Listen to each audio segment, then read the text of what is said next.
उत्तर प्रदेश के गाजीपुर जिले का एक गांव है। गांव का नाम है धर्मपुर। इस गांव की मिट्टी बेहद पवित्र है, इतनी पवित्र कि उस मिट्टी को आप अपने मस्तक से लगाएं तो आपको अद्भुत गर्व का एहसास होने लगता है। ऐसा एहसास लगता है कि मानो पूरे देश के गौरव की सुगंध आपके तन बदन में महकने लगी है। ऐसा लगता है कि उस गांव की मिट्टी से हमारे पूरे देश की सुगंध आ रही है। पता है ये किसका गांव है? नहीं पता? तो अब जान लीजिए।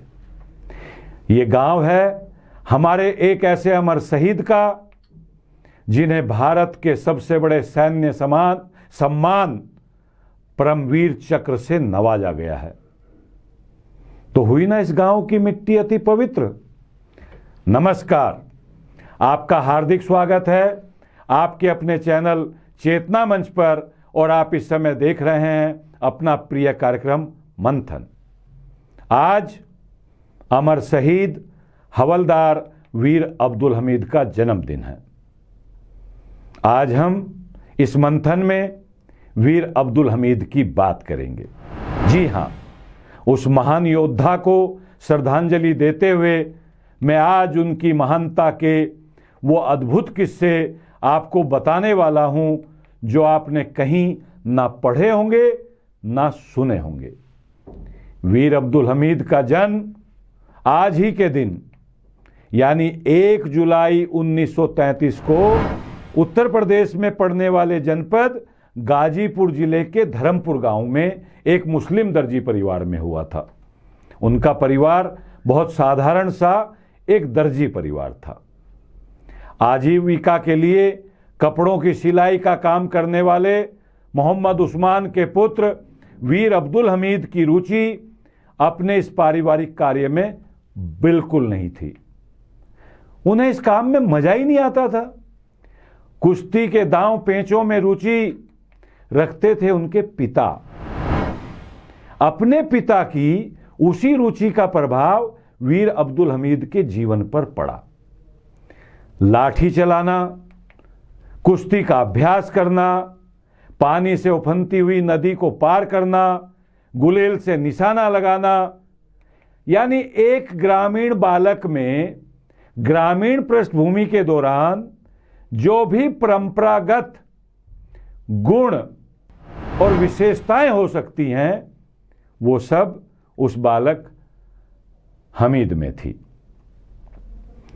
हर समय दूसरों की सहायता करने को तत्पर रहना हमीद की बचपन की आदत थी। किसी अन्याय को सहन करना उनको बिल्कुल पसंद नहीं था। यही कारण था कि एक बार वो बहुत छोटे थे, एक गरीब किसान की फसल को उजाड़ने के लिए 50 गुंडे उस किसान के खेत पर हमला कर देते हैं। हमीद को पता चलता है। हमीद उन गुंडों को ललकारता है, और ना केवल ललकारता है बल्कि उनको अपना काम पूरा किए बिना, यानी किसान की जमीन पर कब्जा करने का जो उनका मंतव्य था उसको पूरा किए बिना उनको वापस भागना पड़ता है। एक बार और बाढ़ का समय था। गांव के पास की नदी उफन रही थी। गांव की 2 युवतियां उस नदी में डूबने वाली थी। हमीद को पता चला तो हमीद तुरंत नदी में कूद पड़े और उन दोनों युवतियों को बचा लिया। ऐसे साहस का परिचय हमीद लगातार देते थे। इसी उनकी विशेषता को, इसी योग्यता को उनके कुछ पूर्वजों ने परखा और उन्हें राय दी कि बेटा तुम यहां क्या कर रहे हो? तुम तो भारतीय सेना में भर्ती हो जाओ, सैनिक बनो और देश का नाम रोशन करो, गांव का नाम रोशन करो, दुनिया में हमारा नाम रोशन करो। 1965 में हमीद भारतीय सेना में शामिल हो गए। वर्ष 1965 में वो सेना में शामिल हुए और 21 दिसंबर को उनका विधिवत सेना में प्रवेश हुआ। वर्ष 1965 का भारत और पाकिस्तान का वो युद्ध जिसके बहुत चर्चे होते हैं, आपने पढ़ा भी होगा और सुना भी होगा। उस युद्ध में हमारे हजारों सैनिकों के साथ अद्भुत वीरता के प्रतीक हवलदार वीर अब्दुल हमीद भी शामिल थे। वीर अब्दुल हमीद पंजाब के खेमकरण सेक्टर के मोर्चे पर तैनात थे। इसी मोर्चे के मार्ग से नापाक इरादे लेकर के पाकिस्तान के 7 टैंक भारत की ओर गड़गड़ाते हुए बढ़ रहे थे। और ये कोई साधारण टैंक नहीं थे, ये टैंक अमेरिका में बने थे। हां जी, वही अमेरिका जो बड़ी शांति की बातें करता है, दुनिया के तमाम देशों को शांति की दुहाई देता है, वही अमेरिका हथियार बेचता है और पाकिस्तान को उसने टैंक बेचे थे।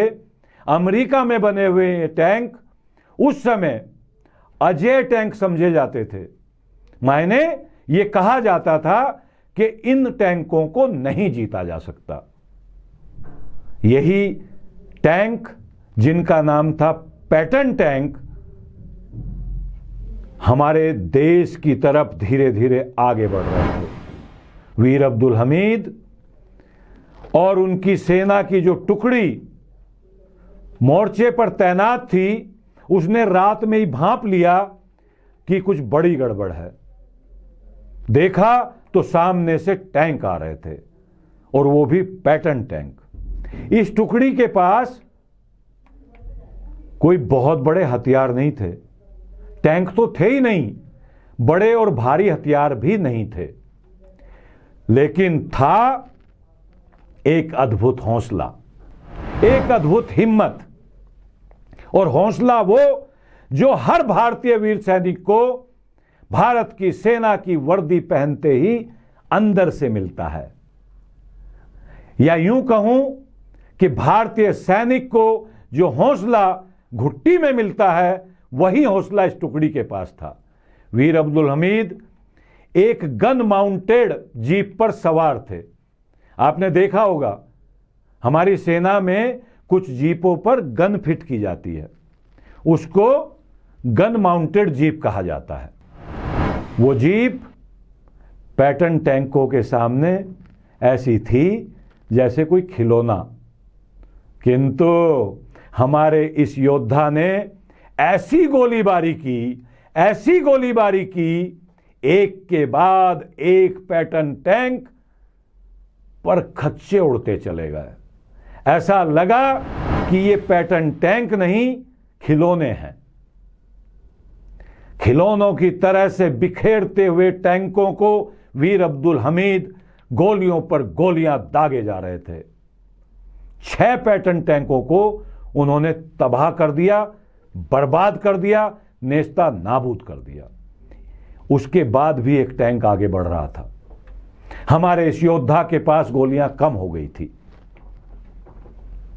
उस योद्धा ने अपने शरीर पर बारूद बांधकर, सुनिए, अपने शरीर पर बारूद बांधकर टैंक के नीचे प्रवेश कर दिया। उन्हें अपने अंजाम की जरा भी परवाह नहीं थी। नहीं सोचा था कि मेरा क्या होगा, केवल तमन्ना ये कि नापाक इरादे वाले पाकिस्तान को भारत की धरती पर हम कदम नहीं रखने देंगे। बस इस आखिरी टैंक का खात्मा ही उनका मकसद था। बारूद के संपर्क में आते ही यह टैंक धुएं में तब्दील हो गया और हमारी सेना ने उस मोर्चे पर जीत का झंडा गाड़ दिया। दुर्भाग्य से इसी हादसे में हमारे इस लाडले बेटे वीर अब्दुल हमीद को अपनी जान गंवानी पड़ी। वीर अब्दुल हमीद शहीद हो गए। एक बार अब्दुल हमीद ने अपनी पत्नी से कहा था कि उनकी बहुत दिली तमन्ना है कि उन्हें भारतीय सेना का कोई बड़ा पदक मिले, कोई बड़ा चक्र मिले। शहीद होने के बाद मरणोपरांत हमने अपने इस लाडले बेटे को, हमारी सेना ने, हमारी देश की सरकार ने मरणोपरांत इस लाडले बेटे को सेना के सर्वोच्च सम्मान, कौन सा होता है सर्वोच्च सम्मान? हमारी सेना का सबसे बड़ा सम्मान होता है परमवीर चक्र। परमवीर चक्र से बड़ा हमारे यहां कोई सम्मान अब तक नहीं माना जाता है, आगे का पता नहीं। हमने अपने इस बेटे को परमवीर चक्र सम्मान से सम्मानित किया। तो समझे, हुई ना धर्मपुर की मिट्टी परम पवित्र, अद्भुत, अतुलनीय। आज उस मिट्टी को प्रणाम करते हुए, अब्दुल हमीद को श्रद्धा सुमन अर्पित करते हुए, उनकी जन्म जयंती पर आपको अपने एक लाडले बेटे से, अपने लाडले बेटे की महानता की कहानी से जोड़ते हुए बस इतना ही कहूंगा कि भारत की मिट्टी में एक से एक लाल पैदा हुए हैं। इन महान योद्धाओं को किसी धर्म, किसी जाति, किसी मजहब में बांध करके यदि हम छोटा करने का प्रयास करते हैं तो हम अपने इन योद्धाओं के प्रति अन्याय करते हैं, उनका अपमान करते हैं। जय हिंद।